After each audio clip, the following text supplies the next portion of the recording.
truck! This year, on Sunday, June 7th, we will be bringing the trucks to your neighborhood. Please visit our website for more information on our Touch a Truck parade. Thanks to our lead sponsors, Bank of Jackson Hole and Jackson Hole Airport. Thanks to our big wheel sponsors, G.E. Johnson Construction and New West Building Company.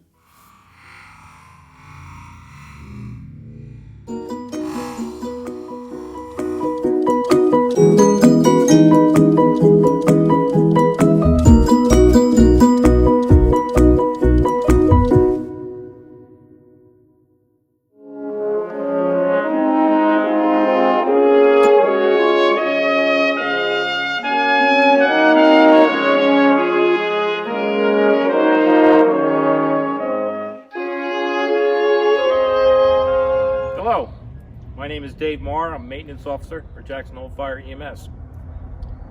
Here we have Engine 1, Jackson's first fire truck. This is a 1940 Ford. It's on a 1.5 ton chassis.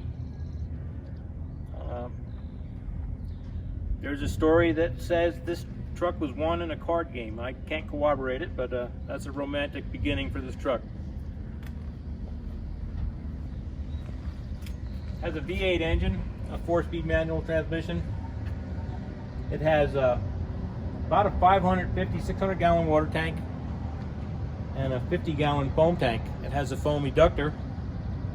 I've never operated the system, so I couldn't explain it in detail. These running boards are where the firefighters would ride on the truck. So 2 would sit in the front, and there's room for several other firefighters around this truck.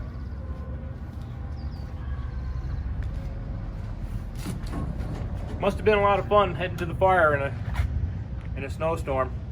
You got to admire the firefighters who've operated this truck in the past. So this truck has 2 of these fire extinguishers that you would operate by turning upside down. Once you turn them upside down, they become pressurized, and you would spray the water at the base of the fire with this. There's no way to turn it off, so you get 2 gallons of water at your disposal.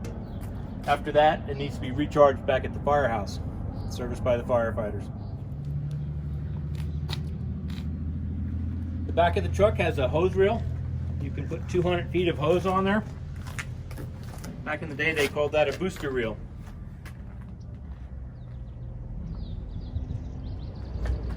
When you were done with the booster reel and you wanted to roll it up, you would use this crank handle, which turns, engages the shaft, and you're able to roll up the booster reel hose.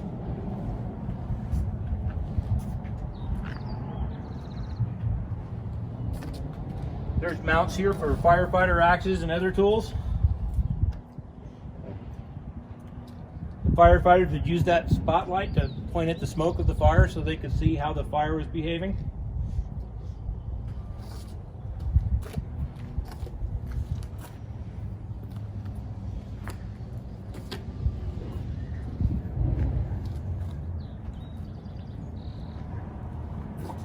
This hole in the grill would allow you to insert a bar and start the engine by hand if you had to. If it had a dead battery, you'd still be able to start it.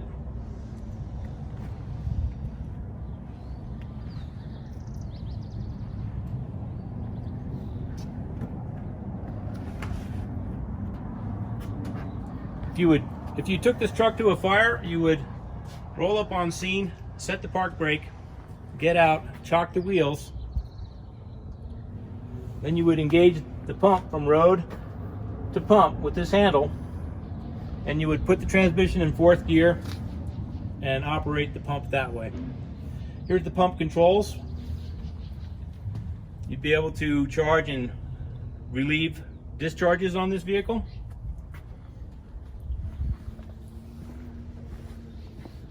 This truck has a V8 engine. It has a 95 horsepower rating.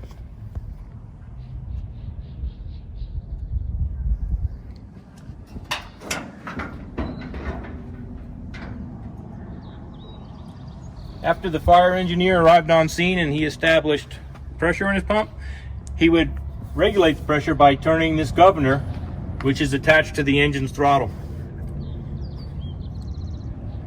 These tubes here are engine coolers. You could either use outside water or pump water to cool the engine as you were running it on a hot day. Here's a garden hose fitting. If you had to add water to the coolant system and it was running very hot, you'd be able to fill it with that garden hose fitting.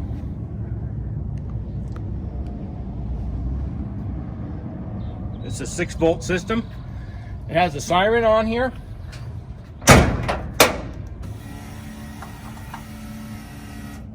Siren is operated by a small pedal on the floor.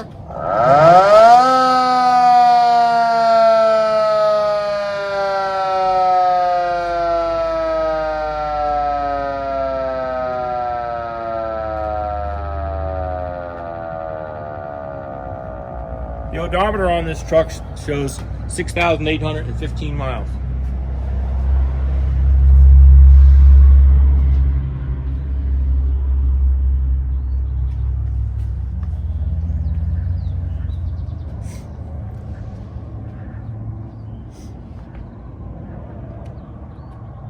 All right, well, thanks for paying attention. Hope you get to see our Engine 1 at a parade soon. Everyone be safe. Thank you.